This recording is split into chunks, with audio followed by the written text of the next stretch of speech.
मित्रों, आपने कभी ऑब्जर्व किया है कि भले ही किसी की आर्थिक स्थिति कमजोर भी है, लेकिन फिर भी वो ऐश्वर्य के मामले में दूसरे को टक्कर देता है। भले ही उसकी आर्थिक स्थिति चरमराई हुई है, अच्छी नहीं है, लेकिन फिर भी उसको देखने से आपको बिल्कुल नहीं लगेगा कि इसकी आर्थिक स्थिति इतनी कमजोर है।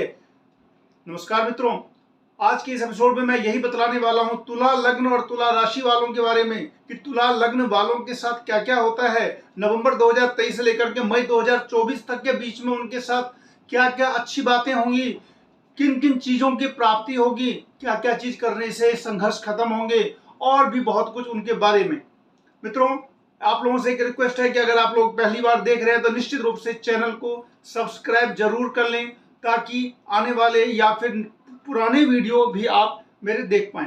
मित्रों, तुला लग्न या फिर तुला राशि आप कैसे पता करेंगे, तो आप अपना होरोस्कोप देख सकते हैं। पहले भाव जहां पे मैंने चंद्रमा लिखा हुआ है वहां पर अगर आपका 7 नंबर लिखा हुआ है तो आपका तुला लग्न है। उसके अलावा चंद्रमा जहां पर है आपका, वहां पर अगर 7 नंबर लिखा हुआ है तो इसका मतलब आपकी तुला राशि है। मित्रों, तुला राशि का जो स्वामी होता है, जो लॉर्ड होता है, वो वीनस होता है, शुक्र। और शुक्र जो है वो विलासी है, ऐश्वर्य प्रधान ग्रह है, यानी कि जिसके ऊपर शुक्र का प्रभाव रहेगा वो निश्चित रूप से ऐश्वर्यशाली होगा। अब मैंने पहले भी बताया, आर्थिक स्थिति इसमें मायने नहीं रखती है। आपने इतने बहुत सारे लोगों को देखा होगा कि बहुत आर्थिक स्थिति है, फिर भी वो उस ऐश्वर्य जीवन नहीं जीते हैं। लेकिन बहुत लोग ऐसे भी होते हैं जिनकी आर्थिक स्थिति भले ही कमजोर है, लेकिन वो ऐश्वर्यशाली जीवन जीते हैं। तो तुला लग्न वालों के साथ यही होता है कि ये शुक्र एक विलासी ग्रह है और ये विलासिता वाला जीवन जीने के लिए इशारा करता है। भले ही आपकी स्थिति अगर नहीं है, तब भी अगर स्थिति है तब तो कोई कहने की बात ही नहीं है। मित्रों, अभी तुला लग्न पर सप्तम भाव में बृहस्पति बैठे हुए हैं, ये लगभग पिछले अप्रैल से, और बृहस्पति के साथ राहु भी बैठे हुए हैं, यानी कि बृहस्पति और राहु का गुरु चांडाल योग बना हुआ है। हालांकि गुरु चांडाल योग हर किसी की कुंडली में बना हुआ है। कभी भी ये ना सोचे कि ओहो मेरी कुंडली में तो गुरु चांडाल योग बन गया, अब क्या करूं। लेकिन आपको ये समझना होगा कि बृहस्पति और राहु की युति पूरे ब्रह्मांड में ही अभी एक ही राशि में है, और एक राशि में होने से जब गुरु और राहु एक साथ आते हैं तो गुरु चांडाल योग बनता है। गुरु चांडाल योग का एक मीनिंग ये है कि देवताओं के जो गुरु हैं बृहस्पति, वो अगर राहु के साथ राशि में आ जाते हैं तो उससे बृहस्पति देव जो होते हैं वो प्रभावित हो जाते हैं, क्योंकि वो देवताओं के गुरु हैं। और राहु जो है वो एक मलिच ग्रह है, छाया ग्रह है। अब बात यह आती है कि गुरु राहु की जो युति है आपके लिए क्या करेगी। हर किसी की कुंडली में, हर किसी के लग्न में, हर किसी की राशि में इनका अलग अलग इफेक्ट आता है। अब आपकी कुंडली में क्या होगा, सबसे बड़ी बात यह है कि आपका जो राहु है वो अभी बैठा हुआ है सप्तम भाव में, यानी कि उसके अंदर किसके गुण आने चाहिए, मंगल के गुण आने चाहिए। मंगल आपका जो है वो 2nd और 7th हाउस का लॉर्ड है, यानी कि स्वामी है। और 2nd और 7th जो ज्योतिष में क्या होता है, ये मार्केश होता है। तो मार्केश के घर में अगर राहु बैठे हुए हैं तो इसका मतलब है कि मंगल का गुण राहु के अंदर आया हुआ है, और राहु इसके लिए जब से 18 महीने से आपकी कुंडली में आए होंगे तब से राहु ने नेगेटिव परिणाम दिया होगा। इसके पीछे का कारण मैं ये बतला देता हूं, क्योंकि राहु उस राशि का फल देते हैं जिस राशि में रहते हैं, राहु उसका फल देते हैं जिसके साथ रहते हैं। तो सोच लीजिए, राहु अभी बृहस्पति के साथ हैं। बृहस्पति आपका 3 और 6 का मालिक है, यानी कि 3rd हाउस का और 6th हाउस का। 3rd हाउस हालांकि पराक्रम का होता है, सहोदर का होता है, और 6ठा भाव जो होता है वो शत्रु, कर्जा, बीमारी, नौकर और नौकरी का होता है। यानी कि राहु ने इन सब चीजों में आपको परेशानी जरूर दी होंगी। जिसके पास जितनी कुंडली के अंदर अगर आपका शुक्र बहुत ही अच्छा होगा तो कष्ट का अनुभव कम हुआ होगा, लेकिन अगर शुक्र और शनि इन दोनों की स्थिति अगर खराब हुई होगी तो निश्चित रूप से आपको पिछले 18 महीने में राहु ने तरह तरह का कष्ट जरूर दिया होगा। इसमें अगर किसी की दशा अंतर दशा में भी अगर राहु या मंगल अगर आए होंगे तो उस परिस्थिति में कष्ट का जो है इंटेंसिटी और ज्यादा बढ़ गया होगा। अब बात यह आती है कि जो तुला राशि है वो वायु तत्व की राशि है, वायु तत्व की राशि है और चल राशि है, और इसका जो शुक्र का जो शत्रु है वो सूर्य है, यानी कि इसकी जो बाधा राशि होती है वो सूर्य की होती है। यानी कि शुक्र और सूर्य अगर आपकी कुंडली में परिस्थिति ऐसी अगर आ जाए कि दोनों में दृष्टि संबंध हो जाए, या फिर जन्म कुंडली में अगर युति संबंध हो, हालांकि शुक्र और सूर्य का दृष्टि संबंध नहीं हो पाएगा क्योंकि सूर्य और शुक्र लगभग आगे पीछे की राशि में ही रहते हैं, तो युति संबंध हो सकता है। तो सूर्य और शुक्र का अगर युति संबंध आपकी कुंडली में है, आप देख लीजिए अपना हॉरोस्कोप, अगर शुक्र सूर्य के साथ बैठे हुए हैं, या फिर यदि आपका शुक्र सूर्य से अस्त है, यानी कि आपके हॉरोस्कोप में वीनस के आगे सी लिखा हुआ है, कंबस्ट लिखा हुआ है, तब भी आपको कष्ट अधिक हुआ होगा, क्योंकि जो लग्नेश है, फर्स्ट हाउस का लॉर्ड है, अगर वो कमजोर पड़ गया तो निश्चित रूप से स्ट्रगल ज्यादा बढ़ा देता है। मित्रों, अब आगे की बात मैं बतलाता हूं। ये तो हो गया पीछे का कि बृहस्पति और राहु, चूंकि राहु मंगल के घर में, डबल मार्केस के घर में था, तो मंगल के भी गुण ले लिए थे, और चूंकि बृहस्पति के साथ में थे, अब बृहस्पति 3 और 6 के स्वामी यानी कि शत्रु कर्जा बीमारी तीनों के मालिक के साथ थे, तो समझ लीजिए ये जो मुहावरा है, एक करेला दूजा नीम चढ़ा, तो ये परिस्थिति बनती है कि राहु ने ज्यादा समस्या दी होगी। अब बात ये आ जाती है कि हर किसी की कुंडली में ज्यादा समस्या नहीं आती। इसके पीछे का कारण ये है कि अगर आपकी लग्न कुंडली में राहु उच्च का है, या राहु पर शुभ ग्रहों की दृष्टि है, या फिर राहु 3, 6, 11 भाव में है या 10 भाव में है, तब भी परिस्थिति उतनी खराब नहीं होती है। या फिर लग्नेश ही बहुत ज्यादा मजबूत है आपकी कुंडली में, अगर लग्नेश काफी मजबूत है, मालवीय योग बनाया हुआ है, या किसी भी प्रकार से, तो उतनी ज्यादा दिक्कत नहीं होती है। लेकिन मैं उसको लेकर के चल रहा हूं जिनकी कुंडली में ज्यादा दिक्कत हुई है, तो अब आपको घबराने की जरूरत नहीं है।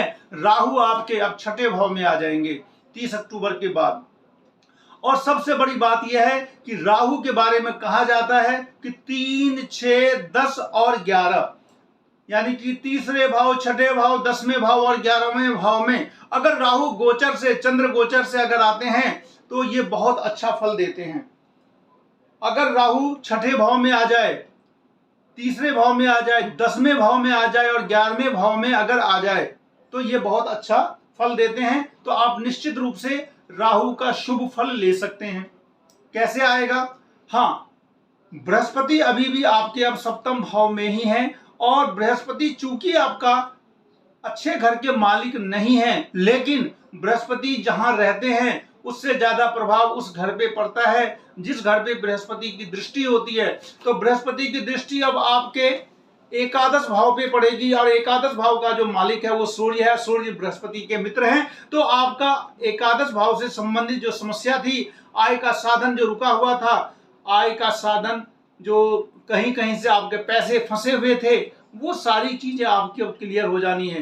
यानी कि बृहस्पति अभी से लेकर, अभी चूंकि वक्री भी है, तो वक्री शुभ ग्रह अच्छा ही फल देते हैं, तो बृहस्पति की दृष्टि लग्न पे भी पड़ रही है और एकादश भाव पे भी पड़ रही है, और साथ ही साथ तीसरा भाव जो आपका पराक्रम लूज हो गया था, आप बहुत बुरी तरीके से टूट चुके थे राहु की वजह से, तो वो चीज आपके अंदर वो जोश आएगा कि आप अब काम कर सकते हैं, और आपकी जो समस्याएं हैं वो धीरे धीरे करके नवंबर के बाद 200% कम होनी शुरू हो जाएगी।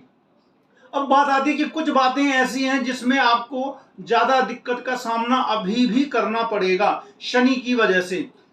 शनि, आपने अभी जनवरी तक तो आपकी ढैया थी, ढैया की वजह से जो भी परेशान रही होगी। अब क्या है, शनि आपके 5वें घर पे हैं और तीसरी दृष्टि आपके सप्तम भाव पर में दिए हुए हैं। सोचिए कि सप्तम भाव आपका किस कदर अभी बिगड़ा हुआ था कि पहले तो सप्तम भाव में बृहस्पति राहु, ऊपर से शनि की तीसरी दृष्टि। अभी भी शनि की तीसरी दृष्टि आपके 7th हाउस पर है, और ये विवाह और साझेदारी में नुकसान, यानी कि विवाह होने में देरी और साझेदारी में नुकसान करवाता है। शनि की 3, 7 और 10 3 दृष्टि होती हैं, लेकिन शनि की सबसे नजदीकी दृष्टि जो होती है वो तीसरी दृष्टि होती है। तीसरी दृष्टि के बारे में कहा जाता है कि ये थोड़ी खराब होती है, खासकर उस परिस्थिति में जब तीसरे घर का जो मालिक है वो शनि का अगर शत्रु हो। तो तीसरे घर का मालिक मंगल शनि का शत्रु भी है। इस तरीके से शनि देव अभी, हालांकि शनि अपने स्वराशि में है, लेकिन फिर भी 7th हाउस से संबंधित वो बहुत अच्छा फल नहीं देंगे।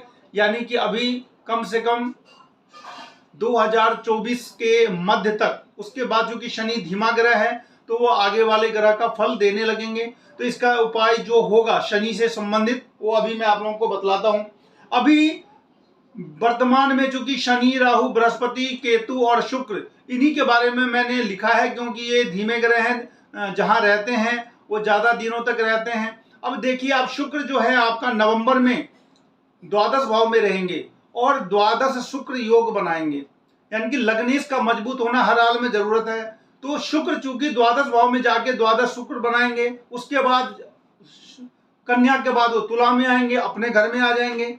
अपने घर में आ जाएंगे तो भी वहां पे मालव योग बना देंगे। उसके बाद भी अगर जाते हैं तो मंगल के घर में जाएंगे और 2nd हाउस में भी बृहस्पति अच्छा फल देते हैं। उसके बाद भी अगर जब तीसरे भाव में शुक्र जाएंगे तो वहां पर बृहस्पति की दृष्टि पाएंगे। यानी कि शुक्र अभी आपका कम से कम मई 2024 तक काफी अच्छा है। और ये जो नवंबर से लेकर के 2024 तक का जो समय है, इसको आपको यूटिलाइज कर लेना। यूटिलाइज आप कैसे करेंगे? अगर आप बिजनेस करते हैं या फिर धन कमाने के लिए अग्रसर है या किसी भी प्रकार का ऐसा काम कर रहे हैं, तो इसमें आपको फायदा मिलेगा। अब आपको बचना कैसे है? तो शनि की दशा, चूंकि अगर किसी की कुंडली में, आपकी कुंडली में, हालांकि शनि राजयोग कारक होता है, केंद्र और त्रिकोण दोनों का मालिक है, तो शनि आपके लिए हमेशा अच्छा फल ही देंगे। लेकिन अगर किसी की कुंडली में शनि वीक है या फिर 7th हाउस पे, तो शत्रु दृष्टि पड़ ही रही है, तो इसके लिए आपको हनुमान जी की आराधना करनी पड़ेगी हर हाल में, क्योंकि मंगल आपका मार्केश है। और मंगल के लिए सुंदरकांड आप पाठ कर सकते हैं।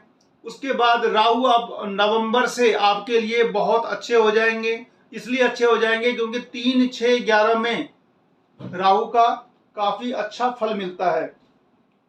बृहस्पति आपको 7th हाउस में अकेले आ जाएंगे, और जब बृहस्पति अकेले गोचर में 7th हाउस में आते हैं तो विवाह अगर बाधा रहती है तो विवाह की बाधा शांत हो जाती है। कहा गया कि गोचर से अगर बृहस्पति 7th भाव में आ जाए तो और शुभ हो तो विवाह के रुकावटों को दूर कर देते हैं। अभी पिछले 18 महीने से लगभग राहु आपके 7th भाव में शत्रु के घर में बैठे हुए थे और जनवरी से शनि से दृष्ट थे, तो विवाह में तरह तरह की बाधाएं आ रही थी। लेकिन नवंबर के बाद से कुछ ऐसा होगा कि आपको आश्चर्य भी लगेगा और फल मिलके ही रहेगा। विवाह संबंधित जो भी बाधाएं थी वो अब दूर हो जाएगी। उसके लिए आपको विशेष करने की जरूरत नहीं है, क्योंकि गोचर में जब अकेले बृहस्पति 7th भाव में आते हैं तो विवाह जिनका बाधा आया रहता है, विवाह निश्चित रूप से हो जाता है। और बृहस्पति की 1 से अधिक लाभ का योग बनाया हुआ है।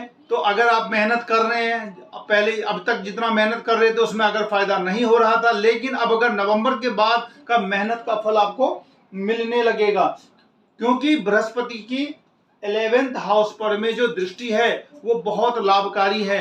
वैसे भी शुभ ग्रह की दृष्टि जो किसी भी भाव पे पड़ती है, बृहस्पति या शुक्र की, तो बहुत ज्यादा फल मिलता है। और साथ ही साथ द्वादश शुक्र योग गोचर में बना है जो काफी अच्छा है।